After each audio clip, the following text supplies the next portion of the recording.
CM ಬಗ್ಗೆ ಅಸಮಾಧಾನ ಐತೆ ಅಂತ ಹೇಳಿರ್ತಕ್ಕಂಥ ಮಾಹಿತಿ ನಿಮಗೆ ಎಲ್ಲಿಂದ ಬಂತು? ಮಾತಾಡಕ್ ಬಿಡ, ಅದು ಮುಗಿದ್ಬಿಡ್ಲಿ, ಆಮೇಲೆ ನೀವು ಮಾತಾಡ್ರಿ, ಹೇಳಿ. ಅಲ್ಲ, CM ವಿರುದ್ಧ ಎಲ್ಲಿದೆ ಅಂತ ಕೇಳಿದೆ. ನಿಮಗೆ ಗೊತ್ತಿದೆಯಾ? ಅಲ್ಲ, ಯಾಕೆ ಹೇಳ್ತೀವಿ ಅಂತಂದ್ರೆ, ನೀವು ಆ ರೀತಿನ ಕ್ಯಾರಿ ಮಾಡಿಬಿಡಿ ಅಂತ ನಮ್ಮ ರಿಕ್ವೆಸ್ಟ್ ಇದೆ. I can request you with folded hand as a friend. I can request you. ಸುಮ್ಮನೆ ಆ ಥರ ಅನ್ನೆಸರಿ ಅದಕ್ಕಿಂತ ಬಹಳ ಜ್ವಲಂತ ಸಮಸ್ಯೆಗಳಿದೆ ದೇಶದಲ್ಲಿ, ಅದ್ರ ಬಗ್ಗೆ ನೀವು ಕೇಳಿದ್ರೆ ಅನುಕೂಲ ಆಗುತ್ತೆ. ಹೇಳೋದು dissent is essence of democracy ಅಂತಾರೆ. ಈ ಪ್ರಜಾಪ್ರಭುತ್ವ ವ್ಯವಸ್ಥೆಯಲ್ಲಿ ಸ್ವಲ್ಪ ವ್ಯತ್ಯಾಸಗಳು ಇದ್ದೇ ಇರ್ತವೆ. ಇಟ್ ಡಸಂಟ್ ಮೀನ್ ಅವ್ರು ಸರ್ಕಾರ ವಿರುದ್ಧ ಇದ್ದಾರೆ ಅಥವಾ ಪಾರ್ಟಿ ವಿರುದ್ಧ ಇದ್ದಾರೆ ಅಂತಲ್ಲ. ಸೊ ಪ್ರಜಾಪ್ರಭುತ್ವ ವ್ಯವಸ್ಥೆಯಲ್ಲಿ BR ಪಾಟೀಲ್ ಸಾಹೇಬ್ರು is one of the most senior most man. ಅವ್ರು ಹೇಳಿರ್ತಕ್ಕಂಥದಕ್ಕೆ ಸನ್ಮಾನ್ಯ ಮುಖ್ಯಮಂತ್ರಿ ಆಗಲಿ, ಆಲ್ರೆಡಿ ಉಪಮುಖ್ಯಮಂತ್ರಿ ಅವ್ರು ಕರೆಸಿ ಮಾತನಾಡಿದ್ದಾರೆ, ಸರಿ ಮಾಡ್ಕೊಳ್ತೀವಿ. ಹಾಗಿದ್ರೆ 5 ವರ್ಷ CM ಇರ್ತಾರ, ಯಾರು ಇರ್ತಾರೆ? ಅಲ್ರಿ, ಈಗ ಮೋದಿ ಅವರು 5 ವರ್ಷ ಇರ್ತಾರ? ಮೋದಿ ಅವರು 5 ವರ್ಷ ಇರ್ತಾರೆ? ನೀವ್ ಯಾಕೆ ಕೇಳಲಿ ಪ್ರಶ್ನೆ?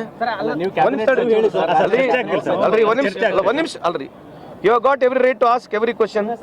You have got every right, ಹೌದಲ್ಲ? ಈ ಪ್ರಶ್ನೆ ಯಾಕೆ ಕೇಳೋದಿಲ್ಲ ಅಂತ ಬಿಜೆಪಿಗೆ ಹೋಗಿ ಕೇಳ್ರಿ. 5 ವರ್ಷ ಮೋದಿ ಅವರು ಕಂಟಿನ್ಯೂಸ್ ಇರ್ತಾರೆ, ನೀವ್ ಯಾಕೆ ಕೇಳಲ್ಲ? ಯಾಕಂದ್ರೆ ಅವ್ರದ್ದು ಕೂಡ ಮ್ಯಾನೇಜ್ಮೆಂಟ್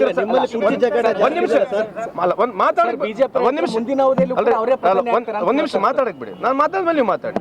ನೀವು ಅವ್ರನ್ನ ಕೂಡ ಕೇಳಿ, ಯಾಕಂದ್ರೆ ಅವ್ರದ್ದು ಸಮ್ಮಿಶ್ರ ಸರ್ಕಾರ, ನಮ್ದು ಫುಲ್ 140 ಇರ್ತಕ್ಕಂಥ ಬಹುಮತ ಸರ್ಕಾರ.